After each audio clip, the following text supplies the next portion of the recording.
up, guys? Coach Mark here from Audacity Consulting. Welcome to another episode of the Modern Day Med Spa. Coming at you with Dean Trinkline in Pueblo. What's up, Dean? What up, man? Just kicking like Bruce Lee. How you doing over there? Looks like you're getting a little sick.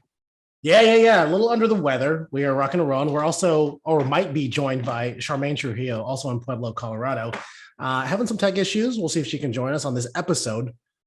We're going to talk about a problem that we kind of see a lot with med spa owners and inside of med spa clinics and how we can fix this big problem that could be one of the reasons why you're kind of stuck and plateauing where you're at. And that is chasing some shiny object. If you're one of the people who have shiny object syndrome, just know that you are just like 60 to 75% of all the other people who love new things. We're in a place of instant gratification. We scroll on social media. There's something new that happens all the time. So I want you to really understand that it's not your fault, but at the same time, there are things that we can do to this. Dean, tell us about some like instances that you've seen to where like, hey, we need to slow down with some of these clients of ours and like they need to not be chasing the white rabbit all the time. Yeah. So, this industry is so wonderful in that there are so many options for, potential prospects, clients, and customers. But one of the biggest things I see is, there's a lot of reps out there as well for devices, for neurotoxins. It really doesn't matter what it is. There's a lot of agencies out there that want to promise you this, that, and the other about how much money they can make you running ads. There's just a whole lot of stuff out there. And as a business owner, you want to take care of everybody, right? So you want to have as much to offer as humanly possible. But when you do this, you can put yourself in, one, financial hardship, because a lot of these machines are 6 figures plus. I mean, well into the hundreds upon hundreds of thousands of dollars, $300,000, $400,000, energy-based devices, 100%. And rarely do people have the cash to pay for that. So, they get sweet talked into purchasing one and on a payment plan. And then by the time it rolls around, when it's about paid off, the thing, conks out, and then it's time to buy a new one. It's almost like a car, but you get upside down and you keep burying yourself. Exactly. So when you're constantly chasing, these shiny objects, what you do as well, besides just put yourself in, a financial burden, potentially, you start making your menu too big.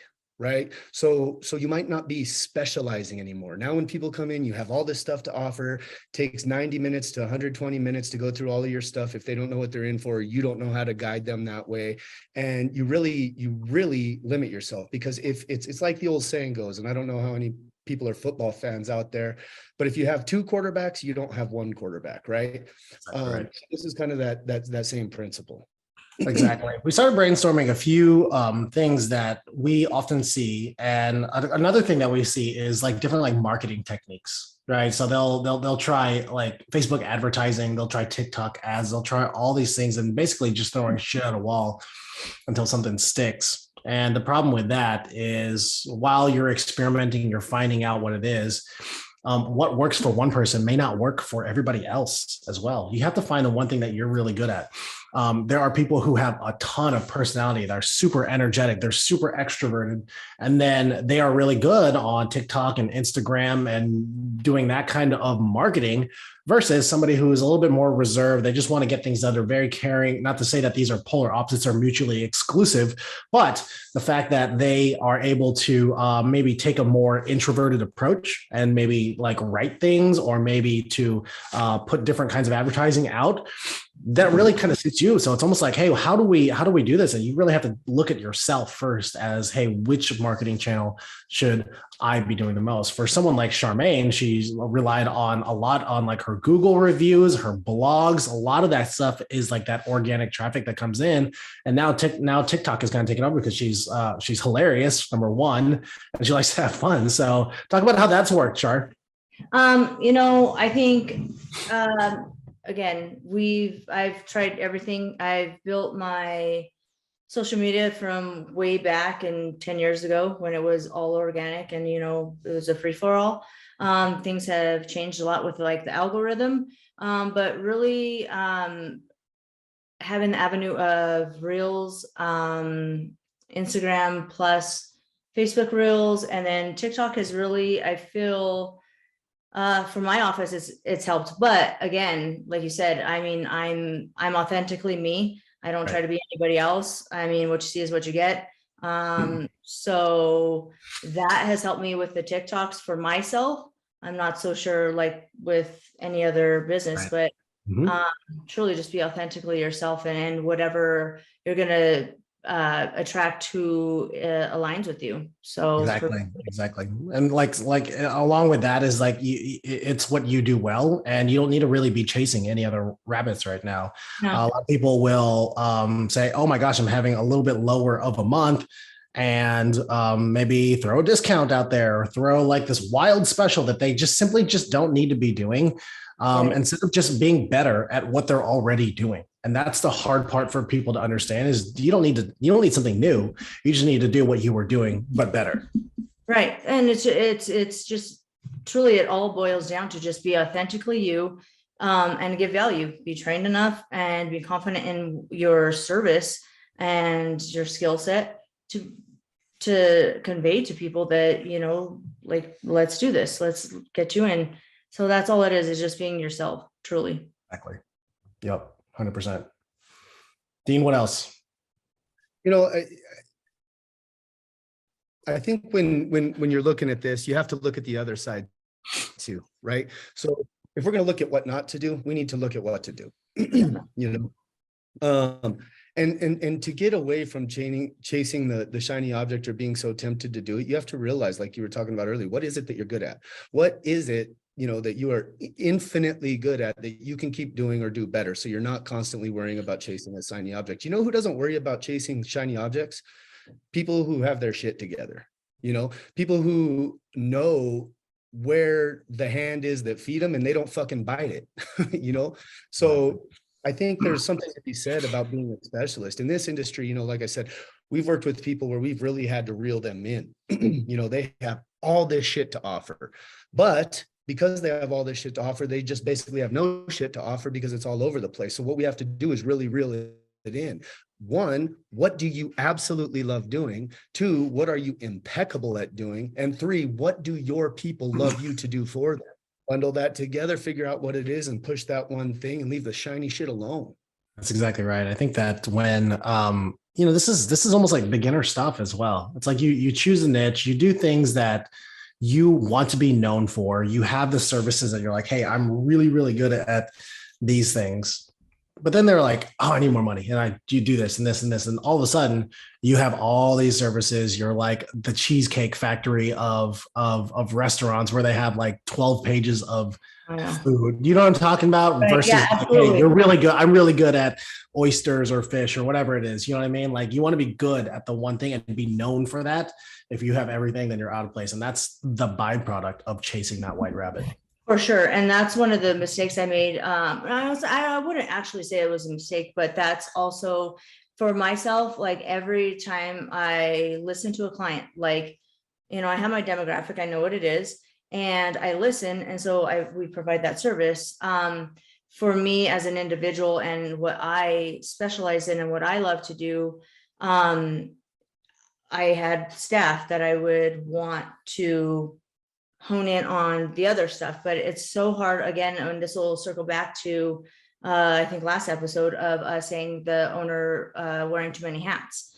But for myself, I've realized, like, I love injections. I love laser. I'm, almost like the dominatrix of the aesthetic industry because it's a love-hate relationship with my clients and myself, because I deliver results, but I also do hurt them. But that's what I'm great at, because facials are just not my thing. Right. And we do offer a lot, but as far as an individual, what you specialize in, you have to hone in on that. You're that person. Absolutely. Yeah. If I were to give somebody some advice and they're chasing this shiny object syndrome, number one, you got to do something for at least 6 months, right? So do one thing, whether that's a a dedicated marketing calendar, a dedicated strategy, one service that you really want to lean into, grow that like crazy and just lean into that. I can't remember who taught me this, but I think in order to create a habit, and this gets into like being more consistent with yourself and being more like just not chasing things and developing the habits, it takes 21 to 58 days to actually create these habits. So you can't just like, if it doesn't work the first like 2 or 3 weeks, that's okay. Like you have to be okay with that. So 21 to 58 days to do that. Then it takes anywhere between 3 to 12 months to create a lifestyle, right? So like it's almost like you have to do that over and over and over again to not get it wrong, right? You do it so well you can't get it wrong anymore. Exactly. And then it takes 3 to 4 years to where like that's your identity. So Char, you've been open for quite a while now. You're like, that's why Charmaine is the injector, right? You see what I'm saying? Like that, because she's been doing it for so long and she's been so consistent about it. So that's be my advice, is to just lean into it and just know that like early mistakes are just going to happen.